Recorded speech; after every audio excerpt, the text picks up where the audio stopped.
So it looks like what can now only be called Digital Homicide versus the world has gotten even more absolutely crazy. Now, yesterday, Lord Crocker Squirrel and a guy called Sid Alpha did a 4-hour live stream going through the whole complete court-filed case that has been brought against the 12 named ones and the other 88 yet unnamed people in this case. And oh boy, this just... it goes into absolute realms of how the hell do they think they're even going to win and yet alone get away with it. It's unbelievable. They are in it. They make claims that they cannot substantiate, and they make absolutely insane just things they couldn't prove in a court of law. Like, they want to prove that somebody posting a bad review of their game is industrial sabotage. Why? Because this guy that posted a bad review is also an indie developer who has a game on Steam. So to them, this is some sort... and they also are trying to file causes for conspiracy that, again, they cannot prove. It's absolutely insane. I'd advise anyone who's interested in this to go and watch the 4-hour live stream. Now, if you don't have time to watch the 4-hour live stream, that's fine. Watch the first hour. Watch the first 2 hours. This is just mind-blowing, but the best comes at the end. Now, I thought they were going for $18 million from each person. No. This is just for the first 12 or so, from what I can remember, and then the rest are being charged for different amounts. But here's the kicker.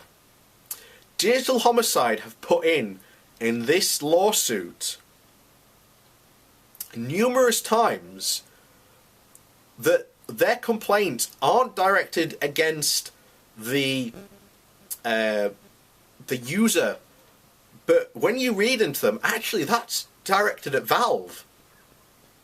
And then all of a sudden, right at the end, where they say, if the defendant cannot pay, Steam, this is what they're saying, Steam has to delete the person's account for them and then refund their entire games library. You cannot make Valve do that. That would be against Valve's own terms of service. This is just absolutely insane. These are two people who think they know the law, but they don't. Now, I don't have a full understanding of grasp of the law. Certainly not even, the case law regarding Arizona, but I know for certain they cannot make Valve do that. That is absolutely just insane on levels to make Digital Homicide or James Ramin and the Ramin brothers think that they can make Valve do that is flat out wrong. So, to update people on this, what's happened recently is we thought that the subpoena had gone through. It turns out this hasn't been subpoenaed yet. The document that was filed was for a judge to sign. As far as we know, a judge hasn't signed the subpoena yet. And another thing is that Valve have taken away Digital Homicide's every single game on Steam. They have taken away and stopped doing business with them. Why? From Valve themselves, they are being hostile to the user base and to Valve itself, which again, if you read some of the points they are making against people, they are not against the users, they are directed against Valve. This is... So you've now got a point of them saying, where Valve has said, if this is filed, they will not do it, they will take it to litigation. the Ramin brothers have said they now want to sue Valve. So that's literally where we're at a standstill. Well, that's literally where we've come to now. So now we're waiting to see whether they are going to step up to the plate and sue Valve, which will be hilarious because it's the Ramin brothers still not using a lawyer versus the corporate giant and entity Valve with its army of lawyers. Nom is all that's going to happen in that case. But the one thing I wanted to comment on is I think this whole thing, why it has happened, is because I think what has gone on in the Digital Homicide versus Jim Sterling case is that, first of all, it is at a standstill. It has been for, I think, at least about a month, if not more than that.